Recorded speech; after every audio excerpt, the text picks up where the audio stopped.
Ngayong papasok na ang bare months, muling napaalala ang Bureau of Customs sa overseas Filipino worker na mag-ingat po sa pagpapadala ng balikbayan boxes sa Pilipinas.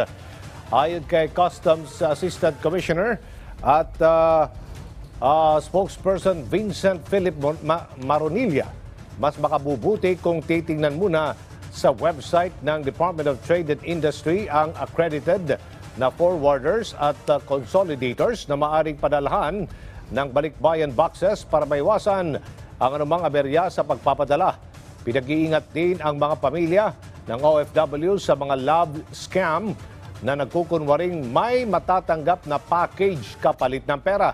Ayon sa BOC, kung mabiktima ng potensyal na scam, ay agad na magsumbong sa kanilang tanggapan. Samantala, mayroon dang 22 ISO accreditation ang BOC na iya. Kakibat nito ay nangako silang tutulong sa pamahalaan sa pagbibigay ng maayos na serbisyo at proseso sa publiko.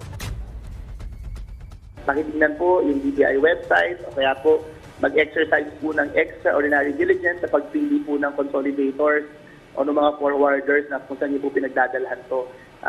Piliin po natin yung meron ng sapat na reputasyon, karanasan at nakikita naman po sa website ng Department of Trade and Industry a list po ng mga accredited deconsolidators.